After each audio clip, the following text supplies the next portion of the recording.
Wow, massive political fireworks are going off right now as Donald Trump's personal lawyer of 10 years right now is testifying on the Hill. An incredible media event and, of course, political theater that we're going to give you full context on in this video from a perspective that, of course, is not partisan, hyperbolic, cancerous, or tumor-inducing like the mainstream media and their gang mentality that they're trying to push on you for their bigger agenda of course, divide and conquer. You know, we try here at We Are Change, an independent alternative media organization that survives because of you and your funding, and also you guys buying our shirts, which you can with the link in the description below. We just got a new CNN is fake news t-shirt. We're also, by the way, looking for a Fox News t-shirt. We should do a contest about that. But of course, follow me on Twitter for more details about that. Now, back to this bigger political theater that is unfolding right in front of us, which again, is filled with so much fake news, so much political hackery, and play on your emotions that, of course, is not serving anyone except for those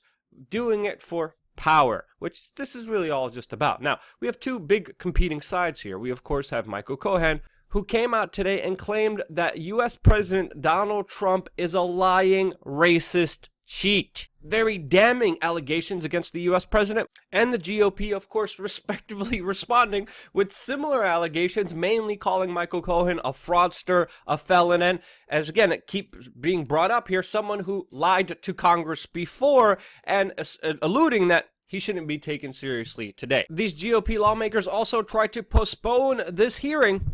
But regardless of that, I believe we should hear out everyone in this particular case to get the bigger facts here about why this is really happening. And again, this is all really happening because of the allegations of Russian collusion with Donald Trump. This is what the investigation that led to this entire situation is all about. And yet again, we're seeing time and time again that these allegations don't hold any water. Now, one of the big things that came out of today's hearing is the fact that Michael Cohen came out in his statement and said that Donald Trump knew from a phone call that he received from Roger Stone that WikiLeaks was revealing information, of course, against Hillary Clinton and the DNC. This, of course, is information that some people are running with, saying, of course, that this is proving this alleged Russian hack. This is proof. This is evidence. We finally have him. We have Donald Trump's personal lawyer confirming that Roger Stone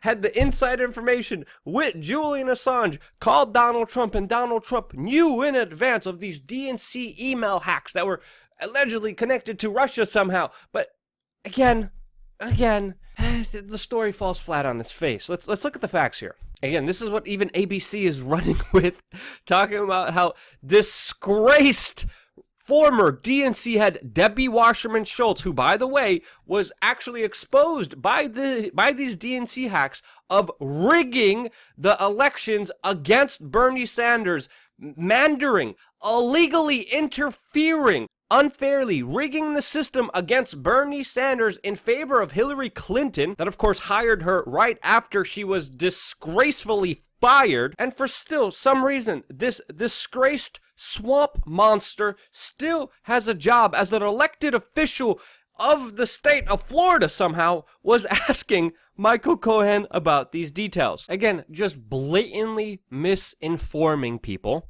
Not only because Michael Cohen even said himself, there is no direct knowledge of Russian collusion, only his, quote, suspicion of it. But there actually is not only just zero evidence of this phone call that allegedly happened between Roger Stone and Donald Trump, and there's not even any reference to it in the indictment against Stone by Robert Mueller, that this even happened. Michael Cohen just now, I'm literally watching this right now, just said that this phone call took place around July 19th. And guess what?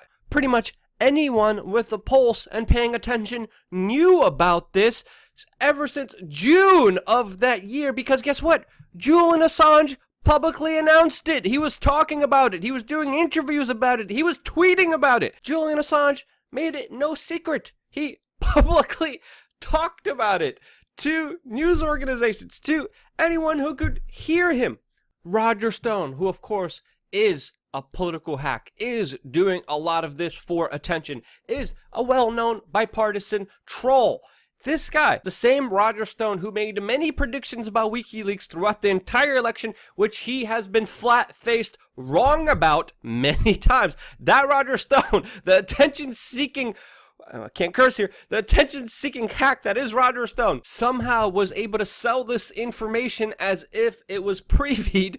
And of course, the mainstream media, who is grasping at the straws here, trying to prove any form of Russian collusion, going absolutely mentally ill with no regard for any facts or intelligence around this entire case, was like, we want to believe this, so we will. Even though the evidence clearly points that this wasn't insider information, that, again, Roger Stone wasn't privy to. This was public information that Roger Stone was fake boasting about, which he is known to do. And it didn't take a genius to figure that out. Now, in my opinion, that's one of the biggest aspects here that need to be clarified and talked about honestly when it comes to this bigger case that is still unfolding right now. There's other things to mention, just as how some Congress members were gagged and told that they can't ask specific questions to Cohen, which I think is wrong. At the same time, them trying to postpone and personally attacking Cohen looks very desperate on their hand. And I wish we could just stick to the facts here because, again, the facts here are very important to this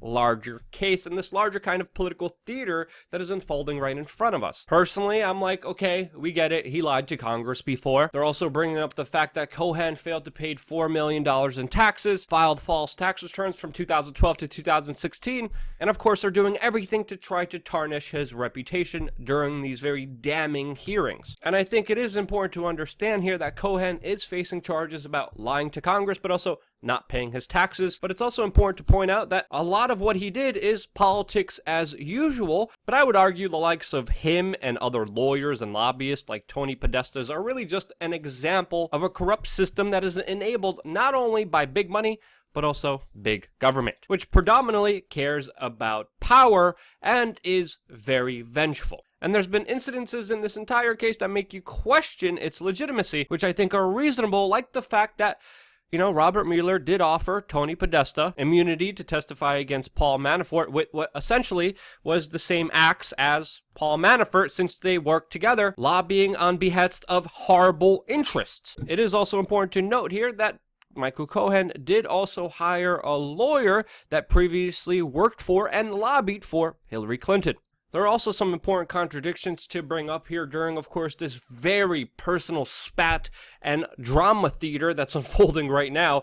And that is the fact that Michael Cohen previously said during his testimony that Donald Trump was not expecting to win, while at the same time also saying that he would try to win at all costs, of course, for the U.S. presidency. Now, as far as the other allegations, as far as the payments to Stormy Daniels for hush money, I think with the evidence that we have that probably did happen. And am I surprised that Trump slept with an adult film star? No, I am not surprised at all. Whether it's moral or legal or two separate arguments here, and many law professionals argue that it could potentially maybe be a law violation, which again, just on its own merits is really trivial and again, has nothing to do with Russian collusion. And I personally don't care what Trump did or didn't do with this person, even though a lot of people are finding it very entertaining to speculate and talk about. Now, also, Michael Cohen made very serious statements about Donald Trump being racist. Trump allegedly telling Cohen, quote, once asked me if I could name a country run by a black person that wasn't from a she's-hole country.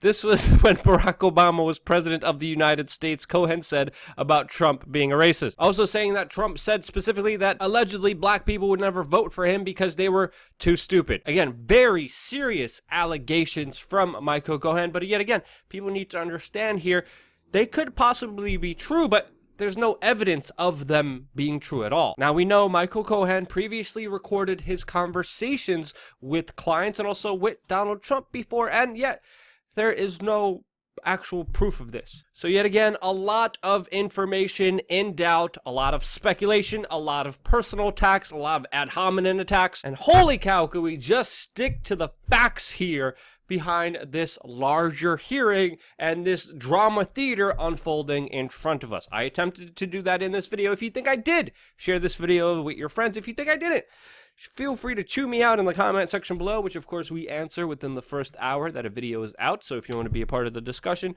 click the notification button, and Holy cow, this is not going to go away. This is going to be absolute insanity for the next few days, and yeah, we're going to be on top of it here on this YouTube channel, as well as what's happening with North Korea, India, Pakistan. There's so much things going on. So once again, I want to thank you for supporting us, giving us the responsibility to do this job for you by simply purchasing a t-shirt, which you can in the description below. And because you do that and allow me to have this important responsibility, this is why I love you guys. Thank you again so much for watching. Stay tuned for more here on youtube.com/we. Our change.